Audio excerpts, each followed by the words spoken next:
මේ වෙද්දී අපි CNC prototype machine එකේ ගොඩක් වීඩියෝ අරන් ඉවරලා තියෙනවා. ඔයාලට ගොඩක් දැනුමක් ඒකෙන් ලැබෙන්න ඇති කියලා මම හිතනවා. දැන් මේ machine එක ගොඩක් අය හදනවට අමතරව ගොඩක් වැඩවලට දැන් පාවිච්චි කරන තත්ත්වයක ඇවිල්ලා තියෙනවා. ගොඩක් අය මේකෙන් වීඩියෝ හදනවා, ඒතර ෆොටෝස් ඇඳලා විකුණනවා. ඒකට එක එක යාළගේ තියෙන බිස්නස් වැඩවලට පාවිච්චි කරනවා. ඉතින් ඒත් එක්ක මම හිතුවා ටිකක් කලින් මැෂින් එකට වඩා වැඩි දියුණු කරපු හොඳ මැෂින් එකක් හදන විදිහ සහ ඒකට අවශ්‍ය දේවල් නම් විදිහක් ඔයාලට අරන් එන්න වීඩියෝ එකකින්. ඉතින් මේ තමයි වීඩියෝ එක. අපි බලමු මේ අලුත් මැෂින් එක කොහොමද ඩිසයින් කරලා තියෙන්නේ, මොකක්ද ඒකේ තියෙන විශේෂත්වය පරණ මැෂින් එකට වඩා කියලා. රයිට්, මේකේ විශේෂම දේ තමයි මේකේ තියෙන ස්පීඩ් එක. මේක ගොඩක් ස්පීඩි කලින් මැෂින් එකට සාපේක්ෂව ගත්තාම මේක ගොඩක්ම ස්පීඩ්. ඒ වගේම මේක මේ අපි හදලා තියෙන්නේ ගොඩක් ස්මූත් විදිහට මූවමන්ට් ගන්න පුළුවන් වෙන්න ඔයාලට දැන් බලා ගන්න පුළුවන්. මේකේ මේ මෙටල් ප්ලේට් වලින් හොඳට හයියට මේක ගොඩක් ස්මූත් එහාට මෙහාට යනවා.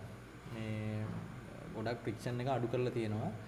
ඒ වගේම මේකේ මේ ඩිසයින් එක නිසා අර කලින් මැෂින් එක වලට මතක ඇති පෑන පොඩ්ඩක් පහත් වෙනවා කෙලවරට ආපුවම මේ ටිකක් ලොකු ඉමේජස් අනිද්දී. මේකේ එහෙම ප්‍රශ්නයක් නැහැ. මේකේ බය නැතුව ලොකු වැඩකට දාන්න පුළුවන්. පොඩ්ඩක් ඔයාලා මොකක් හරි බිස්නස් එකක් වගේ කරනවා නම් චිත්‍ර ඇඳලා විකුණන ඒ වගේ වැඩකට පාවිච්චි කරන්න පුළුවන් දෙයක්. ඉතින් මේකේ පෙන් හෝල්ඩර් එක ගත්තත් ගොඩක් හෙවි විදිහට ඩිසයින් කරලා හදලා තියෙනවා. කලින් මැෂින් එක අපි මතක් කරන්න ඕනේ කලින් අපි කරේ CoXY මැෂින් එකක්. මේක එහෙම නැහැ. මේක වෙන වෙනම තමයි ඇක්සස් දෙක කන්ට්‍රෝල් වෙන්නේ. ඒ හින්දා මේකේ පොඩි වාසියක් තියෙනවා අනිත් එකට වඩා. මෝටර්ස් වෙන වෙනම වැඩ කරන හින්දා. අපි දැන් බලමු මේකේ සාමාන්‍ය ස්පීඩ් එක කොහොමද කියලා. අකුරු සෙට් එක තමයි print කරන්න යන්නේ. බලමු කොහොමද ස්පීඩ් එක කියලා.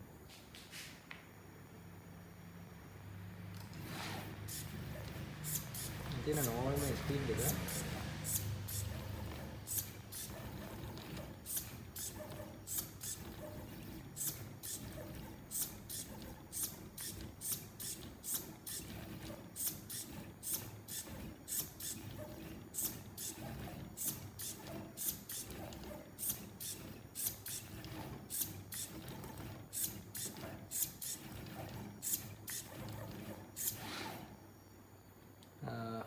ඒ වලින් නම් P වෙනකන් මේ අකුරු ටික විතරයි මම print කරගත්තේ. ඉතින් තේරෙන්නේ නැති කලින් මැෂින් එක හදපුවාට නම් ගොඩක් ස්පීඩ් කියලා මැෂින් එක.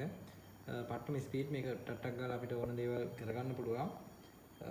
කලින් මැෂින් එකට සාපේක්ෂව ගත්තම ගොඩක්ම ස්පීඩ් එකේ වැඩ කරන්න පුළුවන්.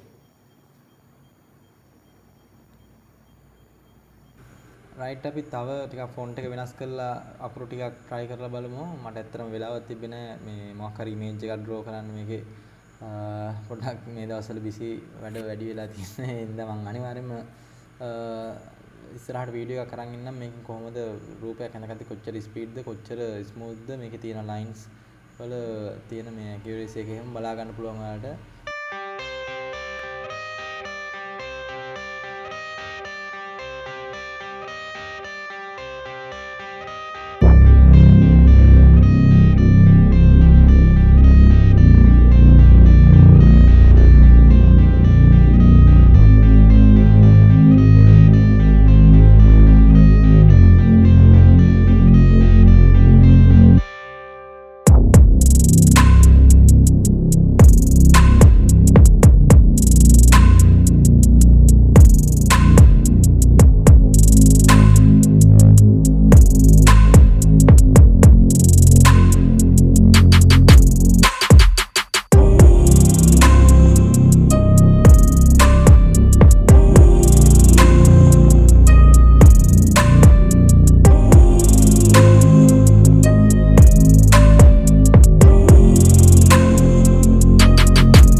ඉතින් මේ මැෂින් එක ඔයාලා පාවිච්චි කරලා බලන්න, අලුතෙන් හදලා බලන්න ආසාවක් තියෙනවා නම් පහලින් කමෙන්ට් එකක් දාන්න. එහෙම නැත්නම් අපේ WhatsApp නම්බරේ තියෙනවා. ඒකට මැසේජ් එකක් දාන්න. ඕනම දෙයක් ඕන වෙලාවක අහන්න. අනිවාර්යයෙන්ම මම වැඩ හිටියේ නැත්නම් ෆ්‍රී වෙලාවක හිටියොත් ඔයාලට රිප්ලයි කරනවා. සහ ඔයාලට කියනවා. ඉතින් මගේ වීඩියෝ බලන ඊට කලින් මැෂින් හදපුවා දන්නේ නැති මම අනිවාර්යෙන් ඔයාලට උදව් කරනවා. ඊළඟ දවසේ අලුත් වීඩියෝ එකකින් හම්බෙමු. ගිහින් එන්න ජය වේවා.